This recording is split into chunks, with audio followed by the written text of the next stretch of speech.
In 1994, before the Oldsmobile Aurora went on sale, General Motors ran a consumer research panel. They showed the car to potential luxury sedan buyers without telling them what it was. The reaction was strong. The buyers said the design was distinctive. They said the engineering looked credible. Many of them said they would seriously consider buying it. Then GM's researchers told them the car was an Oldsmobile, and the buyers changed their minds. That panel result is documented in period press coverage of the Aurora's launch. Oldsmobile understood what it meant. The brand responded by removing the Oldsmobile name from the Aurora's exterior entirely. No nameplate, no flying O emblem, no Oldsmobile logo on the grille, the trunk, or the body. The car was sold as Aurora, and Aurora alone, because the company that built it had concluded that its own brand name was a commercial liability on its own flagship product. The Aurora launched in the spring of 1994 as a 1995 model. It sold 45,677 units in its first year. Car and Driver named it one of the 10 best cars you could buy. Period road tests documented it as competitive with Lexus and BMW on the metrics that mattered. But just 9 years later, Oldsmobile was discontinued. How does a car that General Motors specifically built to fix the Oldsmobile brand end up being the last new model that brand ever produced? To understand that, you have to start with what Oldsmobile actually was before the Aurora arrived. Oldsmobile is one of the oldest automotive brands in American history. It was founded in 1897, the same year as Olds Motor Vehicle Company became one of the first manufacturers to mass-produce automobiles in the United States. Across more than a century of production, Oldsmobile delivered some of the most consequential engineering achievements in the American auto industry. Oldsmobile introduced the high-dramatic automatic transmission in 1940. That was the first fully automatic transmission ever offered in a mass-production American car, and it set the engineering template that every American manufacturer would follow for the next 80 years. Oldsmobile introduced the Rocket 88 in 1949, with the first high-compression V8 in an American sedan, the engine that effectively created the post-war performance car category. In 1966, Oldsmobile launched the Toronado, the first front-wheel drive full-size car ever sold by General Motors.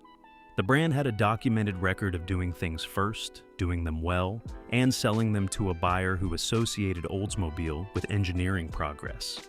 By the 1980s, that buyer was disappearing.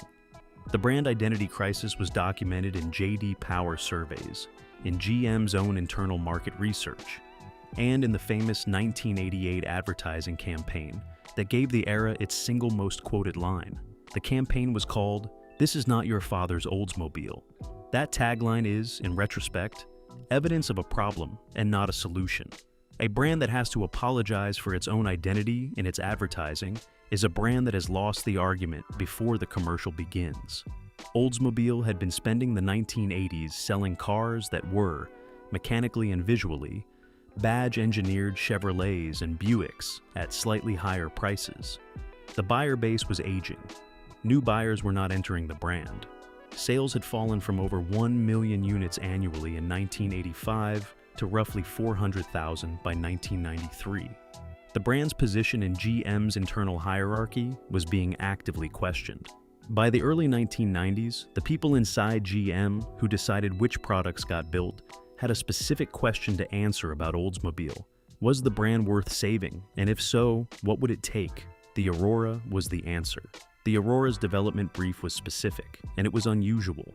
Build a luxury performance sedan for Oldsmobile that would compete with the Lexus ES300 and the Lexus GS300. Use Cadillac-derived engineering.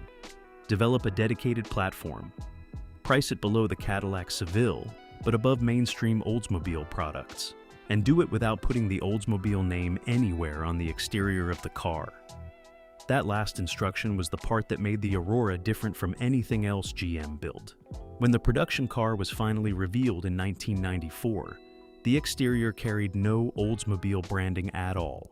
No Oldsmobile name on the grille, no Oldsmobile name on the trunk, no flying O emblem anywhere on the body.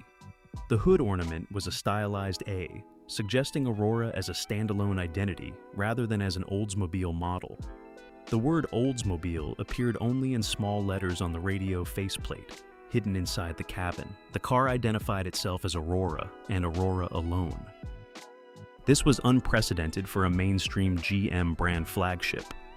Buick, Pontiac, Chevrolet, and Cadillac had never removed their own brand identification from their own halo cars.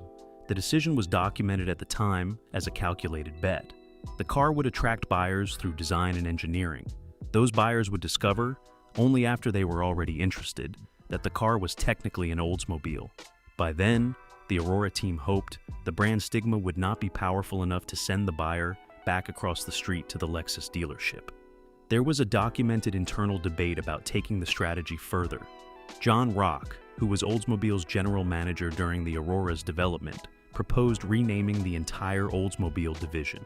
He suggested replacing Oldsmobile with Aurora as the brand name itself, abandoning 100 years of accumulated identity in favor of starting over. The proposal was killed by senior GM leadership, but the fact that it was made at all tells you how deeply the people running Oldsmobile had concluded that the brand name was the problem they could not solve through advertising or product. The Aurora was the compromise. Keep the brand. Hide the brand on the car. See if the buyers would notice. See if it would matter. The engineering record is the part of the Aurora story that actually justifies the documentary. Oldsmobile built a car that was real. The platform was called the G-Body.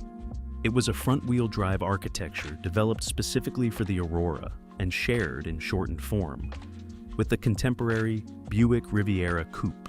It was not adapted from a mainstream GM product. It was not a stretched Cutlass.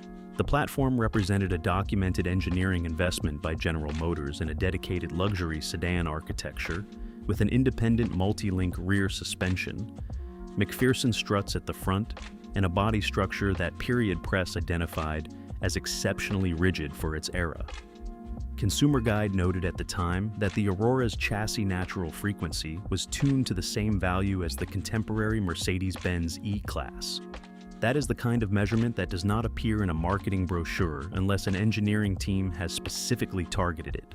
Oldsmobile's engineering bench knew what they were trying to build, and they had the institutional support to spend the money to build it. The engine was the centerpiece of the argument. The Aurora used a 4.0-liter double overhead cam V8, internally designated the L47, derived from the Cadillac Northstar 4.6-liter V8 that powered the contemporary Cadillac Seville and DeVille. The Aurora version was deliberately detuned. Where the Cadillac Northstar produced 300 horsepower, the Aurora's version produced 250 horsepower. The lower output was not an engineering limitation, it was a brand hierarchy decision. GM's product planning required the Aurora to remain visibly below Cadillac's performance ceiling, so the Cadillac Premium could be preserved on paper. The detuning is the specific evidence of where Oldsmobile sat inside the General Motors hierarchy. The buyer paying around $30,000 for an Aurora was getting an engine derived from the Cadillac Northstar, made of the same all-aluminum architecture, sharing the same dual overhead cam, 32-valve cylinder head design, but mandated to deliver 50 fewer horsepower than the version sold for $10,000 more under a Cadillac badge. Same engineering family, different output, different price, same factory. Period road tests measured the Aurora at 0 to 60 in approximately 7.2 seconds. That placed it directly in the conversation with the Lexus ES300 and the Acura Legend of the same era. And car and driver's testing showed the Aurora ahead of the Lexus on lateral acceleration. The handling argument was real. Period press, including the Los Angeles Times review, framed the Aurora as a car that a buyer could put against the European and Japanese alternatives without apologizing. The transmission was the Hydramatic 4T80E, a 4-speed automatic, which was the same heavy-duty front-wheel drive transaxle General Motors used in the Cadillac DeVille and the Cadillac Seville STS. The cross-platform deployment in those Cadillac applications gave the Aurora a service ecosystem larger than its own production volume could ever have supported on its own. That benefit would not become apparent until much later, but it is the part of the Aurora's engineering content that genuinely paid off in the long run. The interior was full of period luxury features: 8-way power seats, the Bose audio system, a driver information center, OnStar telematics in the later production years, which made the Aurora one of the first GM vehicles to offer the system. The cabin was not a stripped Oldsmobile. It was a deliberate luxury statement, with materials and trim chosen to match what Lexus and Acura buyers were finding in the same price range. The engineering was real. The press noticed. The Aurora's 1995 reception was the most positive critical response to an Oldsmobile product in decades. Car and Driver included the Aurora on its annual 10 Best Automobiles list. That recognition, repeated in subsequent years, represented the strongest documented editorial endorsement an Oldsmobile had received in living memory. The 10 Best is Car and Driver's annual selection of the best cars available across all segments and price points. Inclusion is not awarded for sentimental reasons, and it is not given to cars that simply represent improvement over a manufacturer's previous attempts. It is awarded to cars that the editorial team genuinely considers among the best on the market that year. The Aurora made that list. Motor Trend included the Aurora as a Car of the Year finalist for 1995.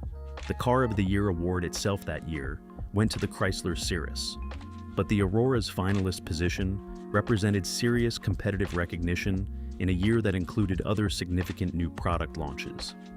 Period Motor Trend coverage described the Aurora as the most genuinely exciting Oldsmobile in decades, and as a car that competed credibly with the Japanese and European alternatives in its segment. In 1997, the Aurora was named the official pace car of the Indianapolis 500. It paced the race again in 2000. Those selections are not sentimental decisions either.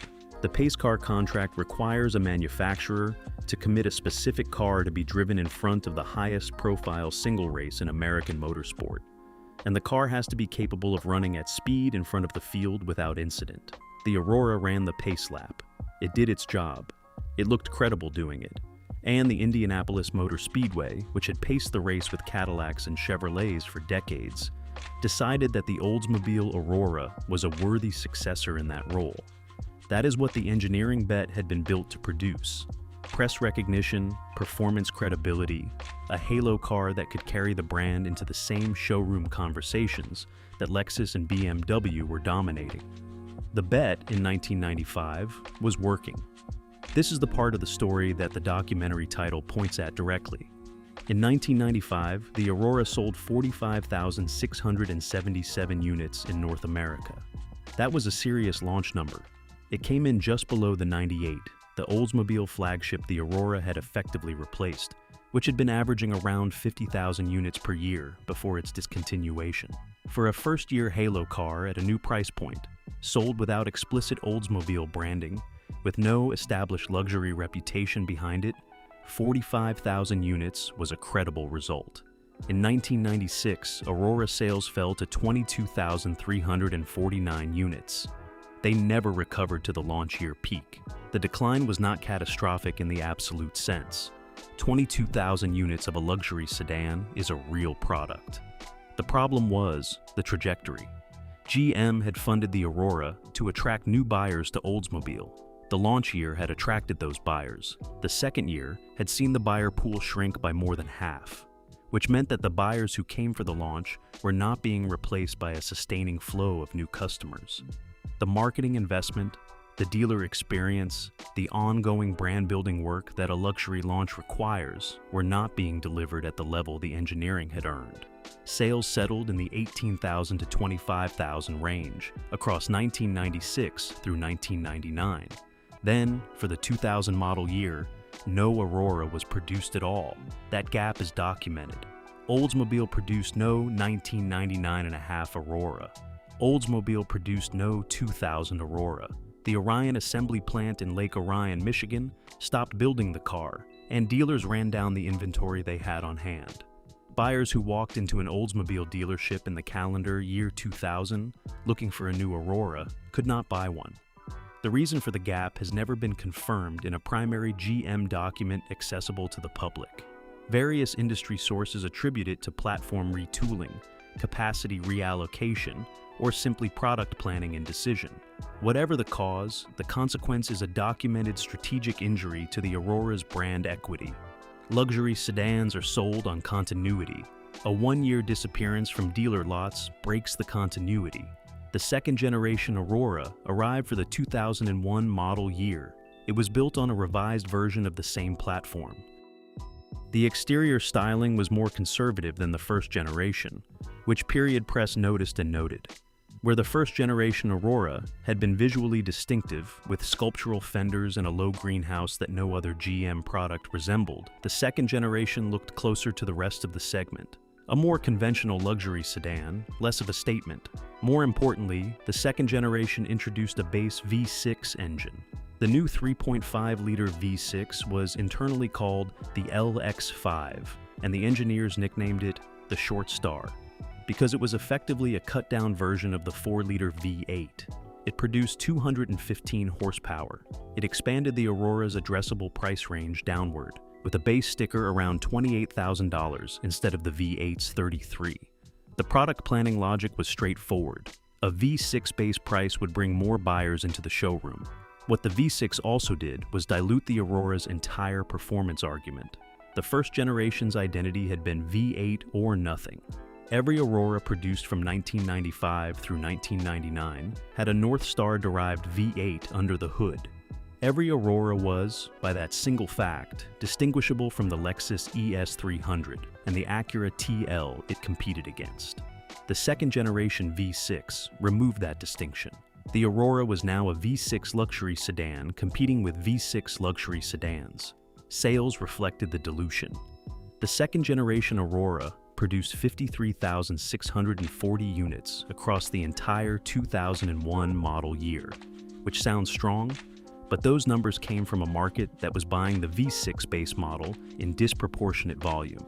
By 2002, total production had collapsed to 10,865 units.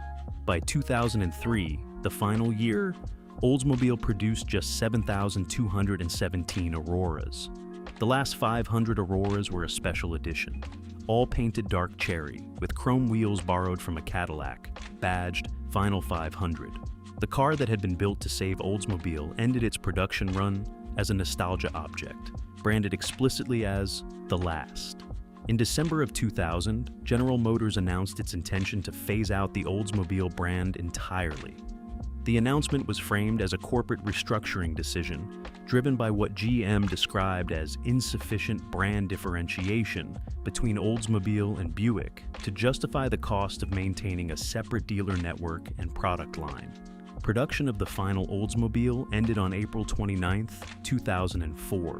The last Oldsmobile produced was an Alero, a compact sedan that had nothing to do with the Aurora and shared its platform with the contemporary Pontiac Grand Am. The brand that had invented the automatic transmission, the high-compression V8, and the front-wheel drive American luxury car ended its 107-year history with a badge-engineered compact rolling out of a factory in Lansing, Michigan. The Aurora itself had ended a year earlier. The two events are not separable. GM had made the decision to discontinue Oldsmobile while the Aurora was still in production. The Aurora's sales decline, the absence of any third-generation development, the corporate finding that the brand could not be saved through product alone. All of those decisions were being made simultaneously inside GM's product planning offices. The Aurora was not killed by Oldsmobile's discontinuation. The Aurora and Oldsmobile were killed by the same decision. Roger Smith's GM had spent the 1980s building too many brands selling too similar products to a market share that was shrinking. The cleanup of that strategy took 20 years and cost General Motors most of its market position. Oldsmobile was the first major brand to be eliminated in the cleanup, and the Aurora's job was to either prove that the brand could still attract new buyers, or, in failing to prove it, demonstrate that the brand was no longer worth saving. By the early 2000s, GM's internal verdict was the second one. The Aurora had been a credible product. It had not changed the demographic trajectory of Oldsmobile's buyer base. The case for ending the brand was made in the data, and the Aurora was part of the data. Pontiac was discontinued in 2010. Saturn was discontinued the same year. Hummer was sold off, and then revived as an electric. The brand proliferation strategy that had made the Aurora necessary in the first place was systematically dismantled across the post-bankruptcy decade. By the time General Motors emerged from Chapter 11 in 2010, the company that had once supported 8 retail brands was supporting 4. The Aurora is one of the surviving documents of that transition. A car that did its engineering job in a brand the corporation ultimately decided not to save. The Aurora was not a failed car. It was the right product in a brand the corporation had already decided not to commit to. The engineering was real. The platform was purpose-built. The V8 was Cadillac-derived. The handling was competitive with the Lexus ES300. Car and Driver put it on the 10 best list. The Indianapolis Motor Speedway picked it twice as the pace car for the most watched motor race in America. None of that was sentimental. The Aurora earned the recognition it received. What it could not do was change the demographic trajectory of a brand whose buyers were aging out faster than new buyers were entering, in a corporate structure that was simultaneously trying to maintain too many brands on too little differentiation. That was not the Aurora's job to fix. That was 100 years of brand identity decisions that had concentrated in the 1980s, when Oldsmobile spent a decade selling badge-engineered Chevrolets to its existing customer base, while watching the younger luxury buyers walk into Lexus dealerships. By the time the Aurora arrived in 1995, the question was not whether the car was good. The question was whether one car could fix what 20 years of corporate strategy had broken. In the current used market, a clean first-generation Aurora can be found between $2,000 and $6,000, depending on year and condition. The 4-liter V8, because it shares its core architecture with the Cadillac Northstar, has parts availability through the larger Cadillac specialist community. The 4T80E transmission has the same cross-platform support. The Aurora-specific body and interior trim parts are harder to find because no other GM product shared them, and that scarcity is the genuine ownership challenge for current owners. The Aurora Owners Club maintains the documentation that the dealer network can no longer provide. The Aurora is not currently a collector vehicle with documented appreciation. The Oldsmobile brand's elimination removed the heritage narrative that might have sustained collector interest, in the way the Cadillac brand's continued production sustains the CTSV's collector trajectory. A buyer who picks up a clean Aurora today is not buying into an appreciating asset. They are buying a car whose engineering is more sophisticated than its current market value reflects, with the understanding that the brand heritage that should have made it a collector item disappeared along with the brand itself. The engineering was right. The strategy was right. The execution was right. The corporation did not follow through. And in the luxury market, the corporation's commitment is the entire product. Now, click on this next video to see the British luxury car that faced almost the opposite problem. The car whose corporation absolutely committed, that was funded with the engineering investment a flagship genuinely requires, that was given the dedicated platform and the Ford-backed development budget that should have made it a competitor for BMW and Lexus. The car that, on paper, had every advantage the Aurora was denied, and that was constrained, despite all of that, by a single design decision made before any engineer touched any component, the Jaguar S-Type.